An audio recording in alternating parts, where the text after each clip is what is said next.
In this video, I'm going to show you how to remove red crossmark from folders and icons on Windows 10 or 11. If there is a red crossmark showing beside folders and icons on your computer, then do this method to remove those. First, go to your search bar and type File Explorer, then open it. Now right-click on the OneDrive file, then in the pop-up menu, select Settings. In the OneDrive settings, click on the account. In here, click the Unlink this PC. Then click the Unlink account to confirm. Now go over to your desktop and right-click on it. Then select Refresh.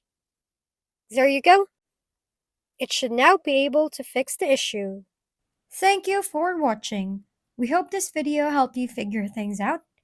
If we've been helpful, kindly give us a thumbs up and don't forget to hit the subscribe and bell button for more contents.